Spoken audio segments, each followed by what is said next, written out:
প্রতিটি ইটে মুসলমানদের অবদান রয়েছে, প্রতিটি ইটের মালিক মুসলমানরা। খাজা কুতুবউদ্দিন বখতিয়ার কাকি রহমতুল্লাহি আলাইহি, যার নামে সেই কুতুব মিনার, সেই কুতুবউদ্দিন বখতিয়ার কাকির যখন ইন্তেকাল হলো, পুরা ভারতবর্ষে কান্নার রুল পড়ে গেল। লক্ষ লক্ষ মানুষ তাকে দেখার জন্য একত্রিত হলো। জানাজার মাঠে লক্ষ লক্ষ মানুষের সমাগম। যখন জানাজার নামাজ শুরু হবে, কে তার জানাজার নামাজের ইমামতি করবেন, তিনি যাওয়ার আগে সেই শর্ত দিয়ে গিয়েছিলেন, সেই ওসিয়ত করে গিয়েছিলেন। যখন পুরা মাঠে লক্ষ লক্ষ মানুষ একত্রিত হয়েছে, জানাজা শুরু হবে, তখনই একজন ব্যক্তি সামনে দাঁড়িয়ে বলে, ও দেশের মানুষেরা, মুসল্লিয়ানে কেরাম, শুনো, হযরত বলে গিয়েছেন, তিনি 4টি শর্ত দিয়েছেন, এই 4টি গুণ যার মধ্যে পাওয়া যাবে, ওই ব্যক্তি তার জানাজার নামাজের ইমামতি করবে। এই কথা শোনার পরে অনেকেই হয়তোবা সেই দিন ভেবেছিলেন যে কোন শর্ত তিনি দিয়ে গিয়েছেন, সেই শর্ত যদি আমার মধ্যে থাকে তাহলে তো আজকে আমি হিরো হয়ে যাব।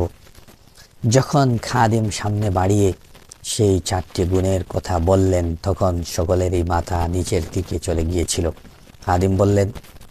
তখন খাদিম বলল যে আমার পীর সাহেব বলে গিয়েছেন, যার মধ্যে 4টি গুণ একসাথে পাওয়া যাবে, ওই ব্যক্তি তার জানাজার নামাজ পড়াবে। এখন সবাই তো মনে মনে যে আমার মধ্যে যদি এরকম 4টা গুণ পাওয়া যায় যেগুলো তিনি বলবেন, তাহলে আমি তো হিরো হয়ে যাব, এরকম মন মানসিকতা। কিন্তু 4টা গুণটা কি সেটা তো বুঝতে হবে।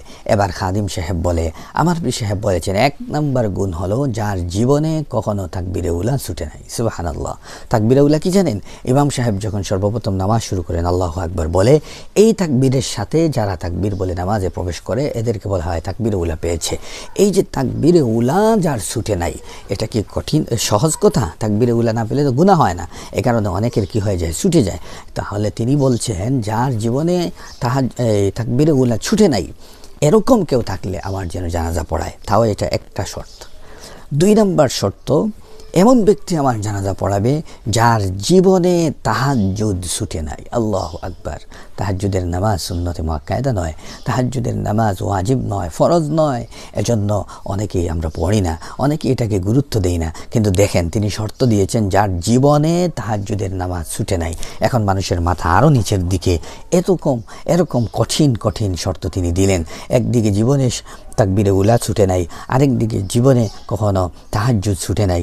আরে একজনের কাছে পাওয়া গেলে একসাথে তো সব পাওয়া বড় কঠিন, বাকি 2টা আরও কঠিন হয় কিনা সবাই চিন্তা করছেন। এবার খাদিম বলেন, 2-3 নম্বর শর্ত হলো, আমার হযরত বলে গিয়েছেন, তার জানাজা যে পড়াবে তার মধ্যে 3 নম্বর গুণ থাকতে হবে যে সে কোনো দিন ইচ্ছা করে কোনো পরনারীর দিকে তাকায় নাই। সুবহানাল্লাহ। আরে আমাদের সমাজে এখন কাউকেই পাওয়া যাবে না। আমরা তো এখন চাচাতো বোনকে পরনারী মনে করি না, আমরা মামাতো বোনকে, খালাতো বোনকে, শালি, এদেরকে আমরা পরনারী মনে করি না। অথচ পরনারী বলতেই হলো যাদেরকে বিয়ে করা জায়েজ, সংক্ষেপে যাদেরকে বিয়ে করা জায়েজ, এদের দিকে জীবনে কখনো তাকায় নাই, এরকম গুণ থাকতে হবে। এটাও কঠিন। এবার সবাই নিচের দিকে আরও মাথা নেমে গেল। কারোর মধ্যে এই 3টি শর্ত তো একসাথে পাওয়া যাচ্ছে না। আবার 4 নম্বর শর্ত খাদিম বলে, আমার হযরত বলে গিয়েছেন, 4 নম্বর শর্ত হলো যার জীবনে আসরের সুন্নত কাজা হয় নাই। আল্লাহু আকবার। আসরের সুন্নতে গয়র মুআক্কাদা, এটা না পড়লে গুনাহ হয় না।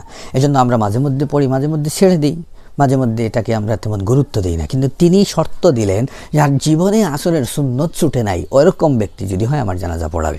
তাহলে এবার দেখুন 4টা শর্ত। 1 নম্বর, জীবনে তাকবীরে উলা ছুটে নাই। 2 নম্বর হলো জীবনে কখনো তাহাজ্জুদ ছুটে নাই। 3 নম্বর, জীবনে কখনো পরনারীর দিকে তাকায় নাই। 4 নম্বর, জীবনে কখনো আসরের সুন্নত ছুটে নাই। এই 4টি গুণ যার মধ্যে পাওয়া যাবে সে আমার জানাজা পড়াবে। এখন এই 4টি গুণ তো কারোর মধ্যে নেই। লক্ষ লক্ষ মানুষ সবাই মাথা নিচুর দিকে দিয়ে দাঁড়িয়ে আছে। কি হবে? তাহলে কি আমাদের হযরতের জানাজা আর হবে না? কারণ এরকম মানুষ তো পাওয়া যাচ্ছে না।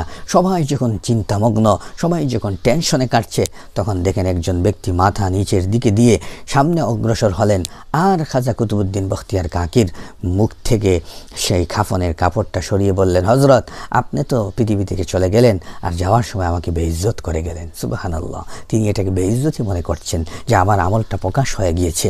আমরা হলে বলতাম, পুরা পৃথিবীর সামনে আপনি আমাকে হিরো বানিয়ে গেলেন। যিনি সামনে দাঁড়িয়েছেন তিনি বলছেন, কসম করে বলছি হযরত এই যে 4টি গুণের কথা বলেছেন, এই চারটি গুণ আমার মধ্যে আছে। সবাই তাকিয়ে দেখে উনি আর কেউ নয়, তিনি বড় কোনো বুজুর্গ, বড় কোনো আলেম, এরকম না। মানে আমরা বুজুর্গ বলতে যাদেরকে মনে করি এরকম না, তিনি তৎকালীন সময়ের বাদশাহ শামসুদ্দিন আলতামাস রহমতুল্লাহ আলাইহি একজন বাদশাহ ছিলেন। তার আমল কেমন ছিল? আরে বর্তমান সময়ের বুজুর্গদের থেকেও তাদের আমল তো বেশি ছিল। এজন্য কোনো অজুহাত দিয়ে আল্লাহ পাকের কাছে ছুটা যাবে না যে আমার খুব বেশি ক্ষমতা ছিল, সম্পদ ছিল, ঝামেলার কারণে আমি নামাজ পড়তে পারি না। আরে শামসুদ্দিন আলতামাসের থেকেও কি তোমার বেশি কি ছিল, ঝামেলা ছিল? এরপরে খাজা এই শামসুদ্দিন আলতামাসের থেকেও বড় কি তোমার ঝামেলা ছিল? সুলাইমান আলাইহিস সালামের থেকেও কি তোমার বড় বাদশাহী ছিল? বেশি সম্পদ হয়ে গিয়েছিলে? হযরত উমর ইবনুল খাত্তাব অর্ধ পৃথিবী শাসন করেছেন, তার থেকেও কি বড় তোমার শাসন? তাহলে তুমি নামাজ কাজা করলে কিভাবে? তুমি মানুষের হক আদায় করতে পারলে না, তুমি আল্লাহ পাকের হক আদায় করতে পারলে না, তুমি কিভাবে জান্নাতে যাওয়ার চিন্তা করছো? এজন্য কোনো অজুহাত দিয়ে কিয়ামতের দিন আল্লাহর কাছ থেকে রেহাই পাওয়া যাবে না যে আমার এটা হওয়ার কারণে ওইটা পারি নাই। আল্লাহ প্রত্যেকের সামনে এক একটা উপমা পেশ করবেন। এজন্য আসুন যুবকরা, আমরা আমাদের আমলকে ঠিক করি, এই সমস্ত আমলগুলোকেও আমরা কি করি? মূল্যায়ন করতে থাকি। আল্লাহ পাক আমাদেরও মাকাম ইনশাআল্লাহ বাড়িয়ে দেবেন।